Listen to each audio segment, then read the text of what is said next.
The brick crashed through my front window at 2:47 a.m. I know the exact time because I was still awake, updating inventory in my cramped apartment above Malik's custom furniture. My shop, my dream, my entire life savings converted into wood, varnish, and hope. The alarm shrieked as I bolted downstairs, phone already dialing 911. Glass glittered across my showroom floor like fallen stars, surrounding the handmade oak dining table I'd spent 3 weeks perfecting. But it was the spray-painted message on my storefront that made my blood run cold: leave town. I'd opened 6 months earlier in Riverside, a tight-knit black community where everyone knew everyone's business. My grandfather had been a master carpenter, taught me everything before he passed. This shop was his legacy.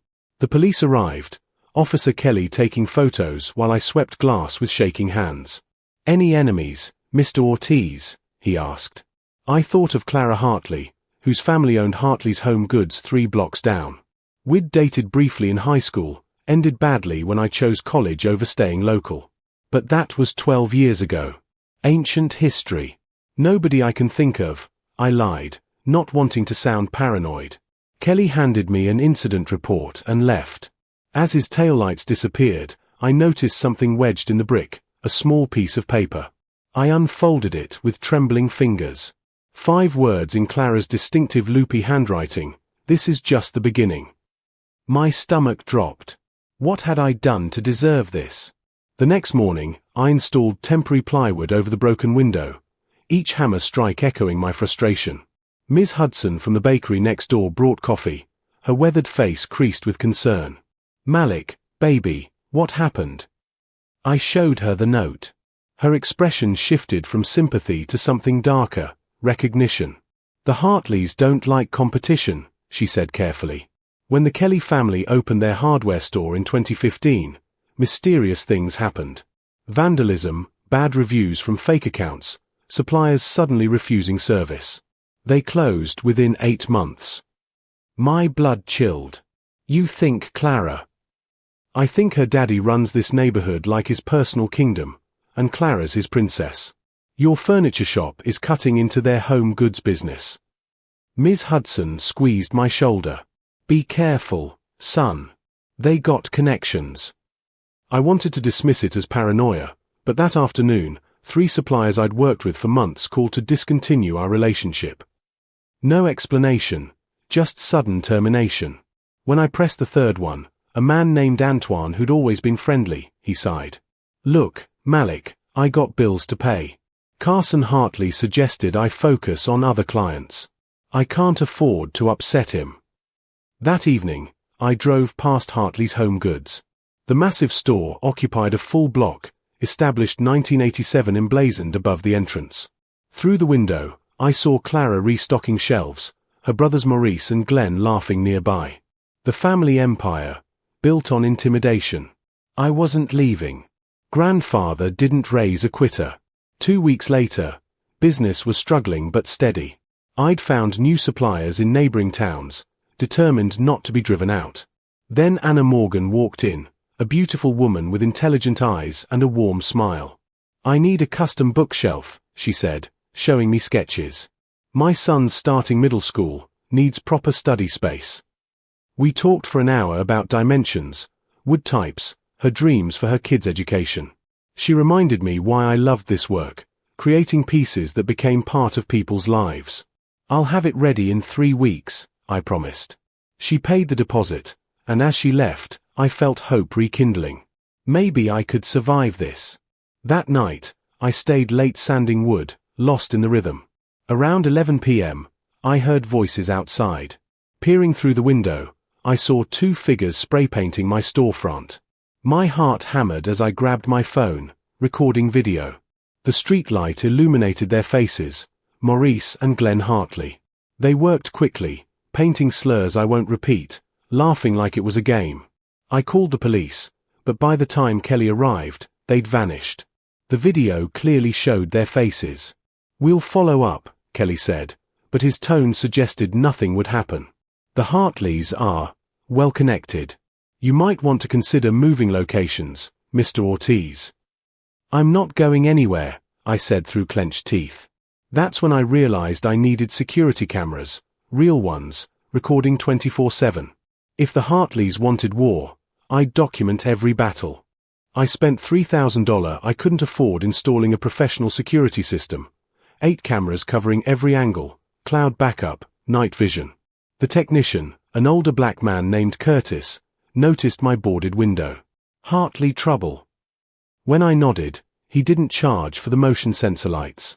My nephew had a detailing shop. They ran him out in 2018. I'll make sure these cameras catch everything. The next incident came on a Saturday. I was helping Ms. Hudson move flour sacks when I heard shouting. A crowd had gathered outside my shop. Someone had dumped garbage across my entrance, rotten food, diapers, waste creating a reeking barrier. Clara stood across the street, arms folded, watching with a satisfied smirk. Our eyes met. She didn't look away, didn't pretend innocence. Just stared, daring me to react. I wanted to scream, to confront her, to demand why. Instead, I grabbed cleaning supplies and got to work. Humiliation burned as neighbors watched me scrub filth from the sidewalk.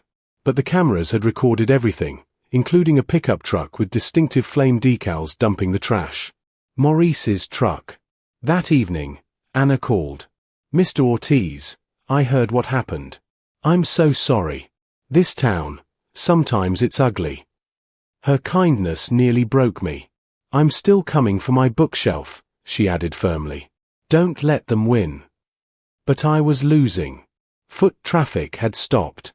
Nobody wanted to be associated with the shop the Hartleys targeted. My savings dwindled as rent loomed. Glenn Hartley walked into my shop on a Wednesday afternoon, his presence an obvious threat. "Nice place," he said, running his finger along a coffee table I'd spent days perfecting. "Shame about all the bad luck you're having." He leaned close, cologne overwhelming. "My sister wants you gone. She doesn't forget disrespect." "What disrespect?" I demanded. "We dated 12 years ago. I went to college. That's ancient history." Glenn laughed, a cruel sound. "You embarrassed her, chose some fancy degree over her. Then you come back, open a shop competing with our family business? Nah, man. You disrespected the Hartley name twice. Time to pay." He picked up a hand-carved jewelry box I'd made for a customer's anniversary. Before I could react, he dropped it. The box shattered against the concrete floor, months of work destroyed in seconds. "Oops," Glenn said flatly. "See you around, Malik." I stood there shaking, fury and helplessness warring inside me. The cameras had captured everything, but what could I do? File another police report that would disappear into bureaucracy? I cleaned up the broken pieces, each fragment representing my crumbling dream. That night, I called my cousin Antoine in Atlanta, a corporate lawyer. "Jay, I need advice." I explained everything, the vandalism, the threats, the clear pattern of harassment. Antoine listened carefully. "Document everything," he said. "Every incident, every penny you lose. Build an unshakable case. If this escalates, we'll bury them." I didn't know how prophetic his words would be. The breaking point came 3 days later. I'd just finished Anna's bookshelf, cherry wood with adjustable shelves, my best work yet. She'd scheduled pickup for Saturday morning. Friday night, I stayed late applying the final coat of varnish, running my hands over smooth surfaces, feeling pride despite everything.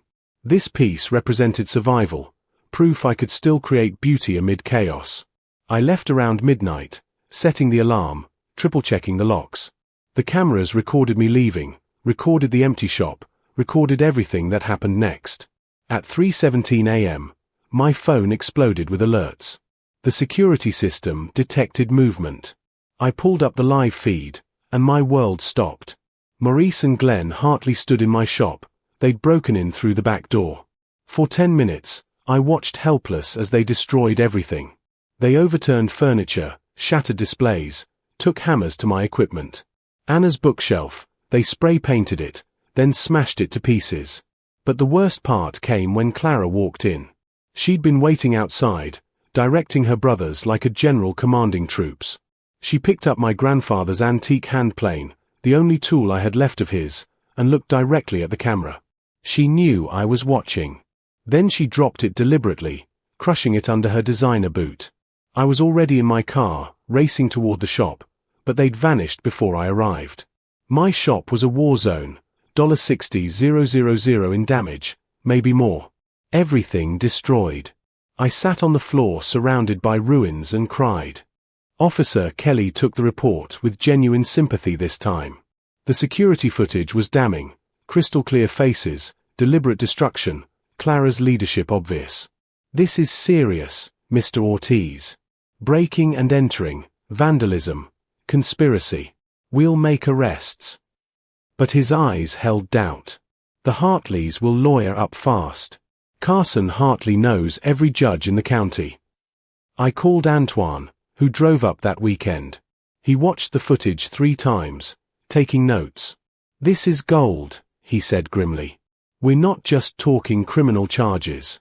This is a civil lawsuit, intentional infliction of emotional distress, destruction of property, interference with business relations, conspiracy. Malik, we can destroy them. I just want them to stop, I said, exhausted. Antoine's expression hardened. No. You want justice. There's a difference. He pointed at the ruined shop. They need to face real consequences, or they'll do this to the next person who threatens their empire. That week, Maurice and Glenn were arrested. Clara too, charged with conspiracy and directing criminal activity. The footage played on local news, the Hartley children, pillars of the community, exposed as thugs. Public opinion shifted dramatically. Customers I'd never met started GoFundMe campaigns to help rebuild. The community rallied, horrified by what the cameras had captured. But the Hartleys struck back. Their lawyer, a shark named Philip Brennan, held a press conference claiming I'd fabricated evidence, that Clara was being framed by a bitter ex. Mr. Ortiz has a vendetta, Brennan declared confidently. We'll prove his innocence in court. The battle had truly begun. Rebuilding took 3 months and the GoFundMe donations. Ms. Hudson organized volunteer crews, people I barely knew helping paint, repair, restore. Anna came every Saturday with her son Glenn, no relation to the Hartley Glenn, thankfully, teaching him about helping neighbors in crisis. This is what community means, she told him while he swept sawdust. The kid was 12 but worked with focused intensity. Why'd those people wreck your store? Young Glenn asked one afternoon. I paused, considering how to explain hatred to a child. Because they were afraid, I said finally. Afraid that my success showed their cruelty didn't matter. Afraid they couldn't control everything. Anna smiled at my answer. We'd grown close during the rebuilding, our conversations shifting from furniture to dreams, fears, futures. She'd left an abusive marriage 2 years prior, understood fighting for dignity. You're going to win this, she said with certainty I didn't feel. The criminal case proceeded slowly. Maurice and Glenn took plea deals, probation, community service, fines. Clara fought, her father's money buying delays and motions. But the civil case was different. Antoine filed a $2 million lawsuit, an enormous sum that shocked everyone. Punitive damages, he explained. We're not just recovering losses. We're punishing bad behavior so severely they'll never do it again. Discovery revealed something stunning. Clara had kept records. Text messages with her brothers, planning each attack. Venmo payments, $500 to each brother for the big job, the shop destruction. She'd documented her own crimes, arrogant enough to believe she'd never face consequences. The trial started in September, a sweltering courtroom packed with community members. Antoine was surgical, presenting evidence methodically. The security footage played on large screens, impossible to deny. Maurice's testimony, part of his plea deal, confirmed Clara had orchestrated everything. She paid us $5,000 total, he said quietly, refusing to meet his sister's eyes. Said Malik disrespected her, needed to be taught humility. Clara's lawyer tried painting her as a woman scorned, driven temporarily mad by heartbreak. A 12-year-old relationship breakup. Antoine countered incredulously. Mr. Ortiz went to college to better himself. Ms. Hartley apparently held a grudge for over a decade, then committed multiple felonies because he dared open a competing business. That's not heartbreak. That's sociopathy. The turning point came when Antoine called Ms. Hudson. She testified about the Kelly family, the pattern of heartly intimidation spanning years. 3 other former business owners came forward, describing similar harassment. The Hartleys weren't just attacking me, they'd weaponized their power against anyone threatening their monopoly. Carson Hartley sat stone-faced as witness after witness dismantled his family's reputation. Clara looked increasingly desperate, whispering urgently to Brennan. When she took the stand, Antoine destroyed her. Every lie, every justification, he countered with footage, texts, witness testimony. You felt entitled to destroy Mr. Ortiz's livelihood because he chose education over dating you? Antoine asked. It wasn't about that, Clara started. Then what was it about? Her composure cracked. He thought he was better than us. Better than this town. He left, got fancy, came back acting superior. So you paid your brothers to commit crimes because of your insecurity? Clara's silence was damning. The jury deliberated for 6 hours. When they returned, the foreman read the verdict, guilty on all civil counts. The damages shocked the courtroom, $2.3 million total. Actual damages covered my losses, but the punitive damages, $1.8 million, sent a clear message. The Hartleys weren't just paying for what they destroyed. They were paying for who they were. Clara collapsed in her chair, sobbing. Carson Hartley's face turned purple with rage. As the judge dismissed the court, he pointed at me, shouting, "You've destroyed my family." Security escorted him out, his threats echoing. I felt nothing but exhaustion. Victory tasted like ashes. Outside, news cameras swarmed. Antoine handled the press while I found Anna waiting. She hugged me tight, and I finally let myself feel it, relief, vindication, grief for what I'd lost before winning. Young Glenn high-fived me shyly. "You stood up to bullies," he said. "Like a superhero." If only he knew how unheroic I felt. The Hartleys had taken something I couldn't get back, my naive belief that talent and hard work were enough. I'd learned that power, unchecked, crushes anyone in its path. But I'd also learned that documentation, patience, and justice could level the field. The settlement would take time to collect. The Hartleys immediately appealed, trying to reduce damages. But Antoine was confident. "They're hemorrhaging money on legal fees," he said. "Eventually, they'll settle. And Malik, I've been researching something interesting. The building Hartley's Home Goods occupies? They don't own it. They rent from a property investment company." Something stirred in my chest. A dangerous idea, taking shape slowly. Over the next 8 months, the Hartleys' empire crumbled. The publicity destroyed their reputation. Nobody wanted to shop at a store owned by people who'd terrorized the community. Revenue plummeted. Carson was forced to lay off employees, people who'd worked there for decades. I felt bad for them, not the Hartleys. Meanwhile, my shop thrived.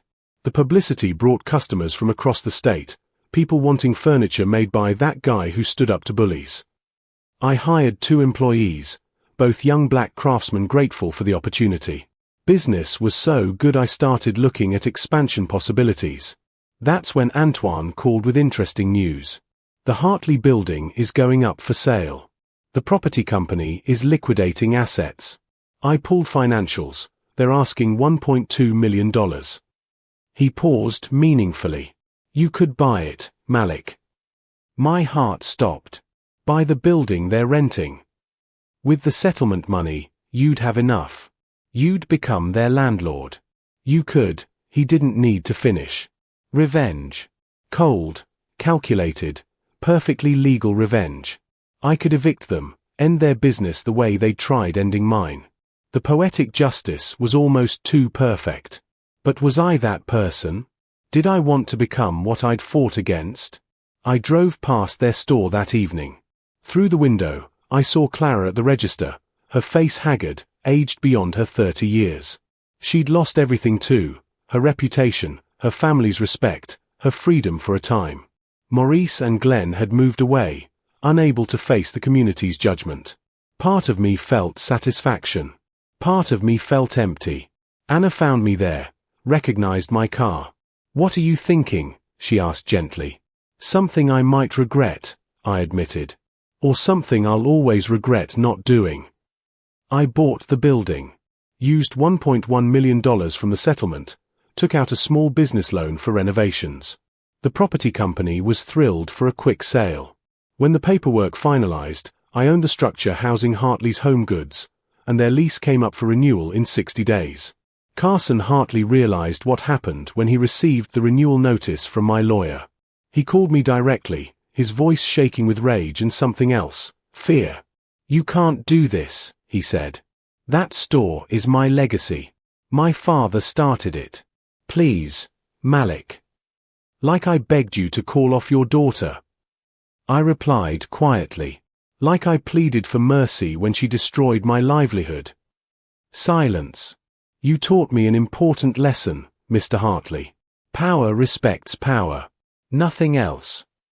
"I'll pay whatever rent you want," he said desperately. "Name your price." I could have bled him dry, charged exorbitant rent, made him suffer financially for years. The vindictive part of me wanted that. But Antoine's words echoed, "Real power is choosing not to use it sometimes." "I'm not renewing your lease," I said finally. "You have 60 days to vacate." "But Carson, I'm buying the building to expand my business, not to hurt you. What you do next, whether you rebuild elsewhere, whether you learn from this, that's on you." I hung up before he could respond. It felt like closing a chapter, though I didn't know yet if I'd written an ending I could live with. The community's reaction surprised me.